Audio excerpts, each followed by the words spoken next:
Hi everyone, my name is Mira Dalton, and that night I learned how quickly love turns to entitlement when you keep feeding it. It was my sister's birthday. Candles, champagne, the usual spectacle at my father's house. She was turning 24, surrounded by friends who only came for photos, not affection. My daughter Emma was so excited. She'd spent 2 weeks saving her allowance to buy her aunt a silver watch. Simple, elegant, wrapped in gold paper with a little bow she tied herself. When she handed it over, her eyes sparkled. "Happy birthday, Aunt Lily." I picked it myself. For a moment there was silence. Then Lily laughed. A high, sharp, cruel sound. She held the box up between two manicured fingers and said loud enough for the whole room to hear, "Cheap, filthy trash." Then she threw it. Not at the ground. Emma. The watch hit her shoulder and clattered onto the marble floor. My daughter froze, wide-eyed, lip trembling. Everyone stared. Someone chuckled nervously. And my father just smirked and said, "Lily's just being dramatic, sweetheart. Don't make a scene." Emma's chin quivered. She whispered, "Mommy, I just wanted her to like it." That sound, that small breaking voice, cracked something in me that never healed back the same. I didn't yell. I didn't cry. I just looked at them, my father polishing his glass, my sister basking in her cruelty, and felt everything inside me go still. I picked up the watch, brushed it off, and tucked it gently into my purse. Then I smiled, calm as ever, and said, "You're right, Lily. Trash doesn't belong here." She rolled her eyes, too smug to notice what I meant. By morning she would. Because that night, before the cake was even cut, I'd already pulled my investment from Dad's company, revoked her BMW lease, and transferred every account tied to my name. When they woke up tomorrow, the party would be over, and the illusion of family would vanish with the lights. By dawn, the illusion had cracked. While they were still sleeping off the champagne, I sat in my home office, the soft hum of my laptop the only sound in the room. A few clicks, clean, surgical, deliberate, and every account, card, and contract I'd funded was gone. The business my father managed, my money, the BMW Lily flaunted on Instagram, leased under my company, the vacation fund, the rent for her apartment, the family joint account they used like a bottomless well, all of it, mine. And at 7:12 a.m. with one final confirmation, I shut it all down. Then I made breakfast for Emma, pancakes shaped like hearts. She smiled again for the first time since the party. When the first call came, I didn't even look at the screen. Then the second. Then the third. By the fourth, my father's name flashed. I answered. "What did you do?" His voice cracked through the receiver. "The company cards are frozen. The accounts." I stirred Emma's syrup. "I moved my investments. That's all. Do you have any idea what this will do to us?" "Us?" I echoed. "You mean the same US that let my child be humiliated in your house?" He went quiet. Then with venom, "You're being emotional. Family doesn't punish family." I almost laughed. "Family doesn't call cruelty discipline either." I hung up before he could respond. By noon, Lily's frantic posts flooded social media. "Someone hacked my accounts. Where's my car? This is sick." The comments were brutal. People piecing together the story faster than she could delete them. The glittering version of our family, the luxury, the pride, the lies, began to unravel thread by thread. That evening, I received a single text from my father. "We need to talk. You've made your point." I typed one sentence back. "No, Dad. I've just started making boundaries." And for the first time in years, I didn't feel guilty for protecting peace. By the next morning, the fallout had turned spectacular. Lily's BMW sat stranded in front of a boutique cafe, towed unpaid. Her phone was blowing up with messages from banks and collectors. And Dad's office? Blocked. His partners had frozen operations until they figured out why $480,000 had vanished overnight. The irony was delicious. All that power undone by the same arrogance that built it. I didn't respond to their calls. I didn't need to. The silence was its own language, one they'd never learned to speak. That afternoon, Emma and I went for a walk downtown. She held my hand, stopping to look at a watch displayed in a shop window. "Like the one I gave Aunt Lily," she said softly. "Exactly like that," I whispered, kneeling beside her. "Except this one's not going to someone who doesn't deserve it." She smiled a little, her small fingers gripping mine tighter. Meanwhile, at the family estate, chaos bloomed. The household staff hadn't been paid. The credit cards were declined. And Lily, whose birthday had been trending just 2 nights ago, was trending again for an entirely different reason. Hashtag entitled Sister Meltdown, 64K views in 2 hours. A video surfaced of her at the jewelry store, screaming at a clerk who refused her platinum card. Someone had recognized her from my father's company posts. "Isn't she the one who threw a gift at a child?" one comment read. The thread exploded. By evening, sponsors pulled out of her influencer deals. My father's reputation tanked right alongside hers. I didn't gloat. I didn't have to. Their empire had always been made of glass, I just stopped holding it up. When the phone rang again that night, I finally picked up. It was Dad, voice hoarse. "Everything's gone, Mira.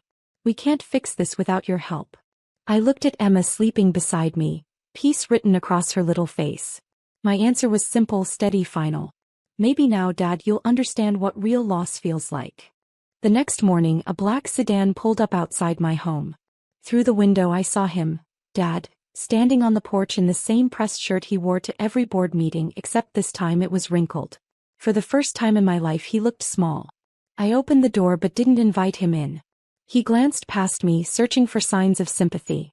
"Mira," he began, voice low, "you made your point. Lily's suffering and I've lost almost everything. You win." I crossed my arms. "This isn't about winning, Dad. It's about remembering who you forgot." He frowned. "You think I wanted this? You think I wanted to see my family fall apart?" I stayed silent, and silence always makes the guilty talk more. He ran a hand through his thinning hair. "Your sister's young, impulsive. She didn't mean to. She threw a gift at my daughter's face." I cut in, voice steady. "And you laughed." His jaw clenched. "You're overreacting." That word again. Overreacting. The classic defense of every coward who doesn't want to face what they've done. I stepped closer. "Do you know what Emma asked me that night? She asked if Grandpa hated her. Do you understand what that means to a 6-year-old? He flinched, eyes darting away. "I made a mistake." "No, Dad. You made a choice." He looked up sharply, like he finally realized there was no negotiation left in me. "You think you're better than this family now?" he spat. "I think I'm finally acting like I deserve respect," I said softly. He stood there, shoulders sagging. "So this is it? You just abandon your own blood?" I met his gaze. "You taught me how easy that is." He had no response. Just the slow retreat of footsteps on my porch, the sound of defeat on concrete. When the car drove away, I didn't feel triumphant. Still, certain. Some people learn lessons through forgiveness. Others only learn through loss. And that day I stopped teaching gently. The silence that followed my father's visit didn't hurt. It healed. For the first time in years, my phone stayed quiet.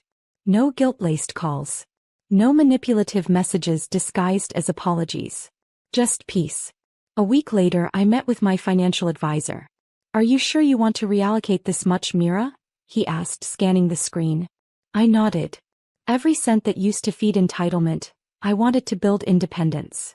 That day, I founded something new, the Dalton Fund, a small scholarship and mentorship program for single mothers trying to rebuild their lives after family betrayal or financial loss.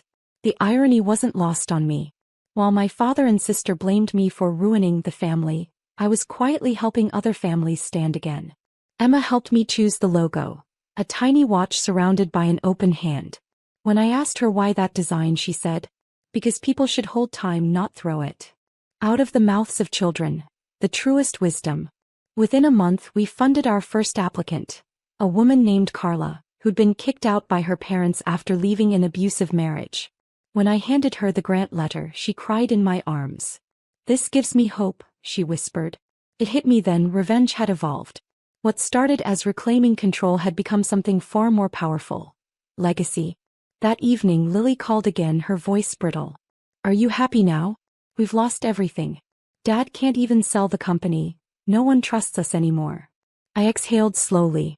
"You should have thought of that before you called my child trash." "Mira, please," she choked. "I didn't mean it." "Yes, you did," I said gently. "And that's why it mattered." When I hung up, I didn't feel vindictive. I just felt free. Because sometimes the only way to heal from family cruelty is to stop waiting for them to change and start becoming the person you needed all along. A year later, the sky over the city looked the same as the day I walked away from my father's house. But I wasn't the same woman. Back then I'd carried hurt like armor. Now I carried peace. The Dalton Fund had expanded nationwide. We'd helped nearly 300 women start new lives. Women like me who'd once mistaken silence for strength. Every success story felt like rewriting my own history. One afternoon, while reviewing grant applications, I received a small brown envelope in the mail. No return address. Inside was a photo. My father and Lily standing outside a modest apartment building. On the back, a note in Dad's shaky handwriting. You were right. I taught you how to walk away. I just never thought you'd walk this far. No apologies. No pleas. Just acknowledgement. And strangely that was enough. I placed the photo in my drawer not out of anger, but closure. Some bridges don't need to burn. They just need to stop being walked on. That evening, Emma ran into my office, hair messy, cheeks pink from playing. Mommy, she said, holding up a craft she made at school, a little paper watch covered in glitter. I made this for you. Because time means love, right? I took it carefully, smiling through a sudden sting of tears. Yes, baby, I whispered. Time means love. The kind that doesn't expire. We stood by the window together, watching the sun dip behind the skyline, gold spilling over the city that had once felt too big for me. My father had called me emotional. Lily had called me selfish. But I'd learned something they never did. Emotion is not weakness. It's clarity. The difference between revenge and growth is quiet. And mine was silent enough to last a lifetime. I kissed Emma's forehead and whispered. For every woman told she's too much. Keep going. One day they'll call it power. Outside, the lights flickered on, steady and unbothered. 2 months passed. The news about my father's bankruptcy spread fast. The house, the business, even Lily's prized designer collection. All gone. People whispered about the fall of the Daltons. But I didn't gloat. I'd already buried that version of myself. The one who thought their approval meant belonging. My energy went somewhere else. The Dalton Fund had grown faster than I imagined. Local newspapers started covering our work. The tagline read, "Founded by a woman who turned betrayal into opportunity." Applications poured in from women I'd never met. Single mothers, caretakers, daughters disowned for daring to dream. Every story carried a trace of my own past. And every grant we gave away healed a part of me I didn't know was still bleeding. At the fund's first annual gathering, Emma sat beside me in her little blue dress, legs swinging beneath the table. She leaned close and whispered, "Mommy, everyone's smiling because of you." I smiled. "No, honey. They're smiling because they finally feel seen." When I stepped on stage to give my speech, the lights felt warm, not blinding. I looked out at a sea of faces, women who had known loss, humiliation, survival, and I realized something profound. My family had taken from me what they could measure. But they never touched what made me me. After the event, a reporter approached me. "What would you say to your family if they're watching this?" I thought about it for a moment. "Thank you," I said softly. "They taught me that silence can be powerful, but rebuilding is louder." That night when I tucked Emma into bed, she asked, "Do you think Grandpa misses us?" I brushed her hair gently. "Maybe. But sometimes missing someone isn't the same as changing for them." He nodded thoughtful. "Then we're okay." And we were more than okay. We were finally free. A year later, the sky over the city looked the same as the day I walked away from my father's house. But I wasn't the same woman. Back then I'd carried hurt like armor. Now I carried peace. The Dalton Fund had expanded nationwide. We'd helped nearly 300 women start new lives. Women like me who'd once mistaken silence for strength. Every success story felt like rewriting my own history. One afternoon, while reviewing grant applications, I received a small brown envelope in the mail. No return address. Inside was a photo. My father and Lily standing outside a modest apartment building. On the back, a note in Dad's shaky handwriting. "You were right. I taught you how to walk away. I just never thought you'd walk this far." No apologies. No pleas. Just acknowledgement. And strangely that was enough. I placed the photo in my drawer not out of anger, but closure. Some bridges don't need to burn. They just need to stop being walked on. That evening, Emma ran into my office, hair messy, cheeks pink from playing. "Mommy," she said, holding up a craft she made at school, a little paper watch covered in glitter. I made this for you. Because time means love, right? I took it carefully, smiling through a sudden sting of tears. Yes, baby, I whispered. Time means love. The kind that doesn't expire. We stood by the window together, watching the sun dip behind the skyline, gold spilling over the city that had once felt too big for me. My father had called me emotional. Lily had called me selfish. But I'd learned something they never did. Emotion is not weakness. It's clarity. The difference between revenge and growth is quiet. And mine was silent enough to last a lifetime. I kissed Emma's forehead and whispered. For every woman told she's too much. Keep going. One day they'll call it power. Outside, the lights flickered on, steady and unbothered.